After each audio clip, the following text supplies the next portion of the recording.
Alright, welcome back, ladies and gentlemen. I want to give a big shout out, so thank you to I Flip Myself, Spect _ and of course, the big dog, Total Biscuit, for hosting the channel, guys.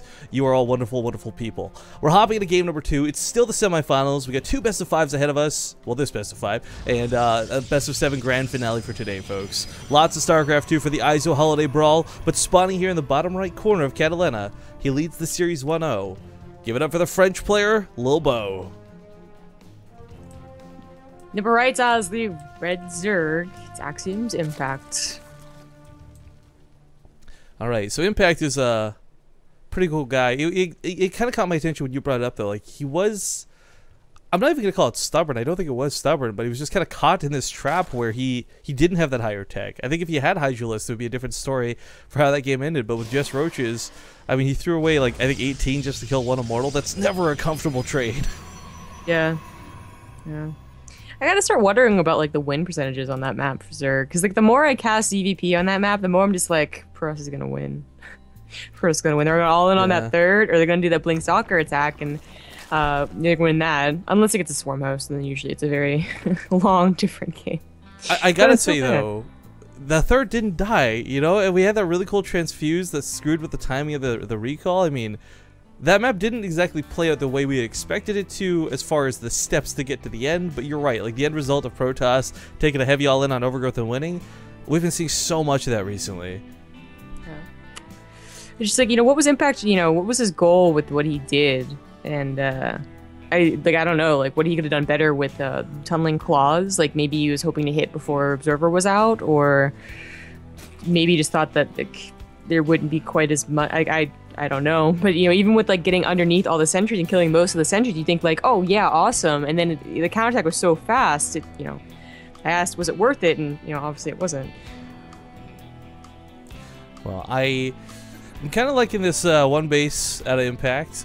This is something we've seen win a couple of games pretty quick before. It does kind of screw with anyone who doesn't go with a Forge opening, and it's not to say Lilbow is going to be automatically lost for this, but with only a Zealot out, and I guess he is hitting at a timing before the Mothership Core. This has still got potential with Metabolic Boost to run around and kill probes, pick off this here and there. I mean, the thing is, the Mothership Core, while it will protect against Lings, it's slow. Same with the Zealot. It can't chase them around so easily. And if a Stalker comes out, who cares? Lings will kill it. Whoa. Ooh, I like this, though. This is a cool move. He's probably going to cancel it. I don't know if he cancels it. He might just let it finish, though. Yeah, it's the extra gateways for the one base, and... we always, I know we always reference back to like players like Puck, who are some of the rare ones who do this by default, not as a reaction. But that Probe Scout saw these coming, and that was kind of a cool move out of Lilbow. It's a very small detail, but it keeps them completely safe and sound. The problem is that, you know, with what Impact did, that's why I like this build so much, is that when you see that they've holed up, they have the block on the main ramp, you can just be like, I'm not gonna make any more Lings. Like, yeah, I got Link speed, exactly. But I'm just gonna get a third base. And if Lilbow's gateways finish, you know, he's back to, like, you know, 1 gate expand from Wings of Liberty. Like, it's not very economical. Well, more like 3 gate expand, I guess. Be more. Yeah, sorry, 3 gate expand. 1 expand is what you do in Heart of the Swarm. I was gonna say, 1 gate expand sounds pretty normal, but yeah, 3 gate expand definitely is a little bit heavier of an investment. It does delay the Nexus for a time, so the argument can be made that, yeah, Impact invested a little bit for this, but it did delay the Nexus. Kind of like a hatchery block at the same time, you know? Buys just a little bit of time. But a 4th gateway goes down, and Impact, well, 5 gateways. 5 gate all in off the back of this. I mean, it's not... he knows this, too. He's seen every gateway. Oh, I was going to ask, because he's seen every gateway, because now it's obvious. Like, well, 2 + 3 = 5? Okay. Yeah, well, carry the 1. I don't know. Yeah, it could just very well be, though, at the same time for Lilbow. I want to try and be like, oh, he's not such an all-in guy. This could possibly just be for that wall, but they wind up with a Forge down or something else, right? So definitely looking to perhaps apply a little bit of pressure. Thank him for that earlier Ling attack. I mean, this might still work out, even though it is scouted. You know, obviously you don't want it to be scouted because that's the best situation possible. But even then, like, Impact, he might have stopped making Lings and gotten that fast third hatch, but like, I don't know if it really has been that long of a time where he could actually, like, you know, sort of make up that difference for going for the build that he did. You know, getting a Roche Warren, but only on 34 drones, that's not really, like, ideal for defending an all-in on a lot of drones, to be honest. No, certainly not, but it's better than getting caught with nothing. I mean, what else do you build? Spine crawlers that nobody's going to walk into? It's a tough it's a tough situation to be in when you see this many gateways early on, because we see even the best Zerg players flop and make the weirdest responses. Oh, that sounded like I nudged or something. I don't know what that was. But coming across the map here, he does have a small amount of sentries, but there's no pylon. So this is the same sort of scenario as last time, where it's kind of like a really aggressive poke.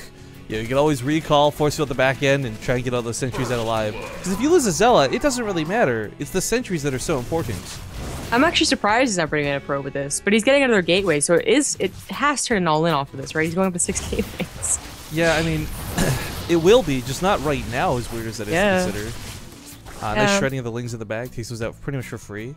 I mean, this is basically pretty cool, though. I mean, a lot of times, like, you know, before like an Immortal Central End, for instance, sometimes we see like Warp Prism Harassment or a 4-gate, and you're hoping to really trip up their droning. So while they have an army, it's actually like worse that they weren't droning behind this. So, you know, by just poking like that, you made him build a lot of roaches when maybe you could have only built 4 and scared you off. And now you're going to follow up with an attack, and he still is on 34 drones. The production is not really going to be that strong. Lilbow is starting his advance. The pylon does finally come out. Didn't wall himself into his base too soon or anything like that. It's the sentry count is really not that high. It's weirdly enough the Zealot count that is so out of control. So this roach count might be actually okay to deal with this. The problem is with these awful chokes, he's gonna force field this in and go to the natural, and that's gonna hurt because that's the entirety of Impact's army. Oh my god. He can't even pull the drones out because of course the sentries will force field that ramp. Oh my god. Oh Goes my god. Pain? Really? Oh god. I was just gonna force field himself. One force field. Oh my god. Impact actually gets his drones in there to die. Bye bye lair. This is he's gonna go for a base trade, I guess, since the roach is across the map with a couple of the queens instead. Not the worst choice, but don't forget, guys, this is gonna be a recall, so the damage will be done. He'll tear down the main, he'll recall out, and oh, this is really pro to us, is what this is. I mean, it's a good move. It is really a good move out of Lilbow. He made a really cool decision. He saw an opening, he went for it. 21 drones dead for Impact, but Lilbow, man, this force field on the ramp stuff. He just he just walked right past that Zealot, man. That Zealot did not stand a chance. Really quick moves out of Impact, but it quickly switches off the probes to focus fire down a lot of these sentries. But you know, he lost the main. He's down to 11 workers. I don't think he kills Impact or Lilbow here, and because of this, I think Impact himself might die. Maybe 2 base versus 2 base, 11. Yeah. Wow. Yeah. There's actually no other army behind that. That was his army. Yeah, Lilbow will take game number 2, giving him a very distinct lead in this series, to the point where Impact is now actually on his last life. Walking a dangerous line what were the bets, by the way? Oh, right. We always forget to cover these because I am le offer. We have 16,397 partoofs bet on Impact, with a meager 4,000 on Lilbow. Sorry. Yeah, it's, well, I mean, after we've watched 2 games, it's easy to giggle at that, but I mean, that kind of looks expected going into the series. Third map, though, is going to be Merry-Go-Round, and gosh darn it, guys, my fingers are crossed for Impact, but at the same time, seeing a foreigner in the finals could be really cool. To explain real quick, we actually ran a straw poll, if you guys recall, on Twitter about 2 weeks ago, before we set up this tournament, asking what you guys wanted to see. And it was kind of like, you know, 33.333% each for, do you want to see foreigner versus foreigner, Korean versus Korean, or Korean versus foreigner? But Korean versus foreigner did have slightly more votes than the rest, which is why we set up this tournament in the format we did. And, well, I'm impressed so far. Let me just go ahead and make put the teams on before we hop into this.